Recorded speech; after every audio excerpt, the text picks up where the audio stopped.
Hi, in this video we're going to learn about linear equations. The general form for a linear equation is y equals mx plus b, which we see right here. M stands for the slope, and b stands for the y-intercept, or the starting point. So if we take a look at this graph to the right over here, we see that we have a y-intercept at 5. So our y-intercept is at 5. And then our slope, we can go ahead and draw a slope triangle. So it's going down 2 and over 1. So remember that slope is rise over run, or the change in y over the change in x. So our slope, in this case, is negative 2 over 1, which reduces to just negative 2. So if I wanted to write the equation for this, I would write y equals negative 2x plus 5. And that would be the equation of the line.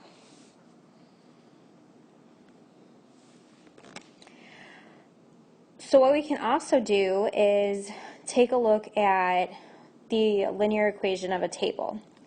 So the first thing you want to do is identify your y-intercept. So your y-intercept is your 0 value. So in this first one right here, our y-intercept is negative 5.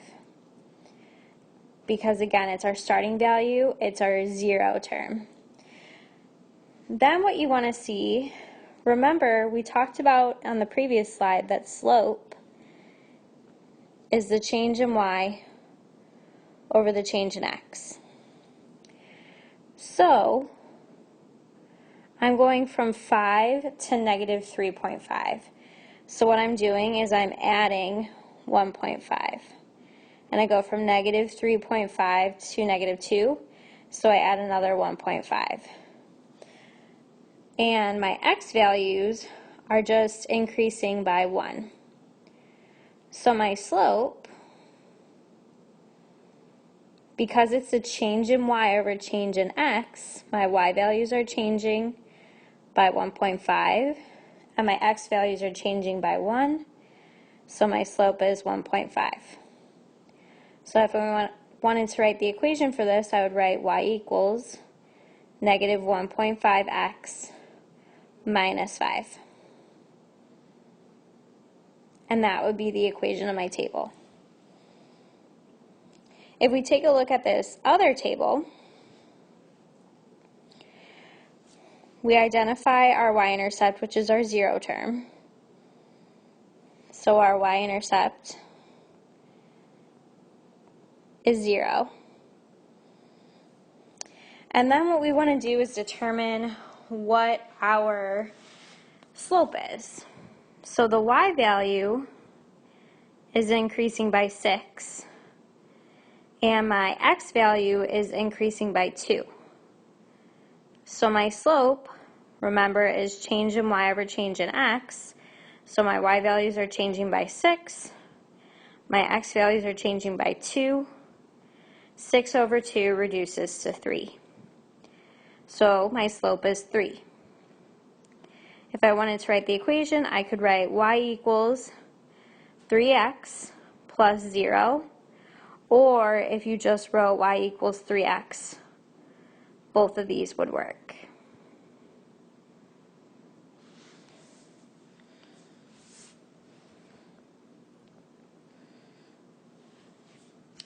We can also use linear equations to model real-world situations. So, AT&T charges $1,000 for a phone and $50 per month to use data. Write an equation to model this situation.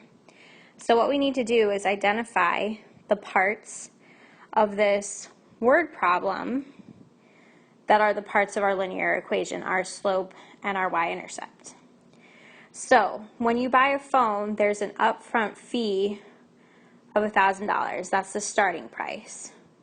So that's going to be my y-intercept, or my b value.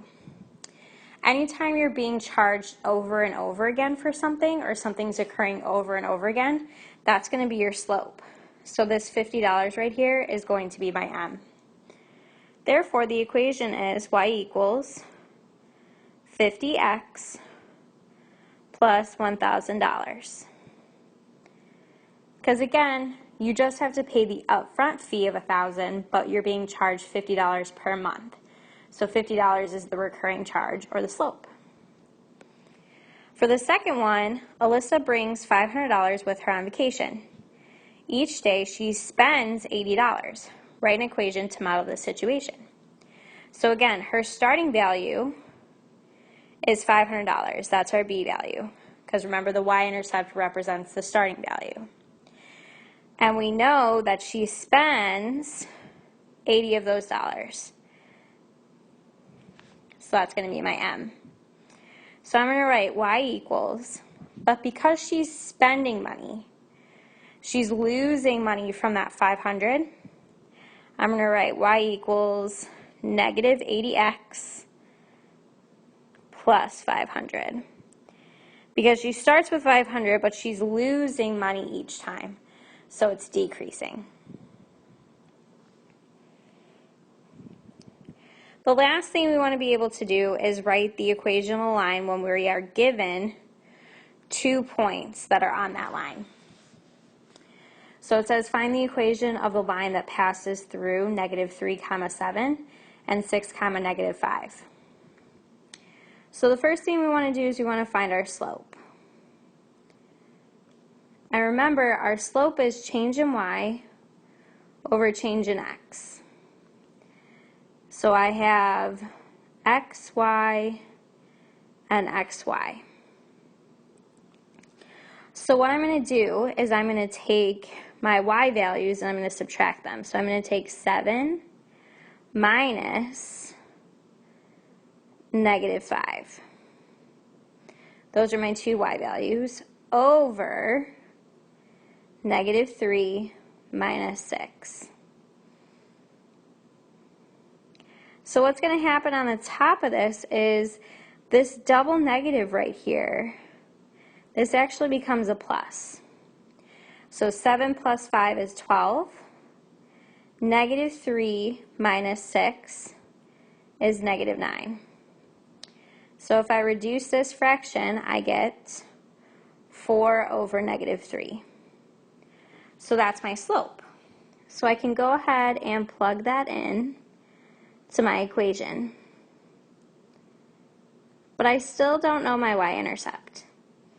So what I need to do is I need to take one of the points, it doesn't matter which point, but I want to take one of the points and plug it in for x and y so that I can solve for b. So I'm going to take this first point, -3, 7. 7 is my y value, and -3 is my x value.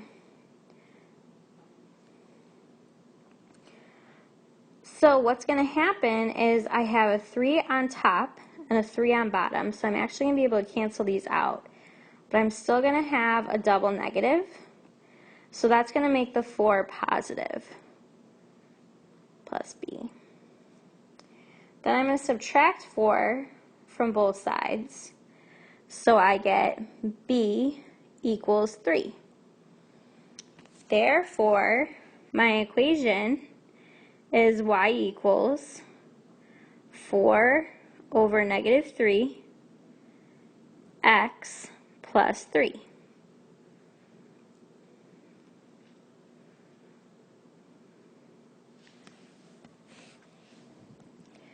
Let's take a look at one more example.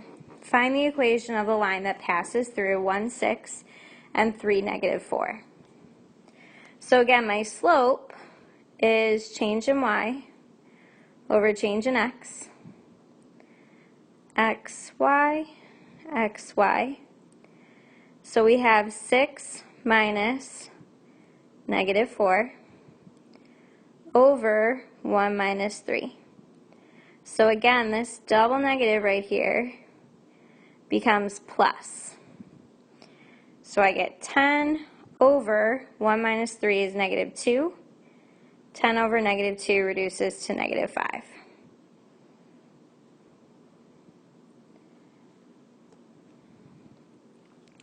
So now that I know my slope is negative 5, I can plug that into my equation, but I still don't know my y-intercept. So again, I'm going to take a point. I'm going to take 1 comma 6. 6 is my y value. 1 is my x value. So 6 equals negative 5 times 1 is negative 5 plus b. Add 5 to both sides. So I get 11 equals b. Therefore, my equation is y equals negative 5x plus 11. Thank you so much for watching.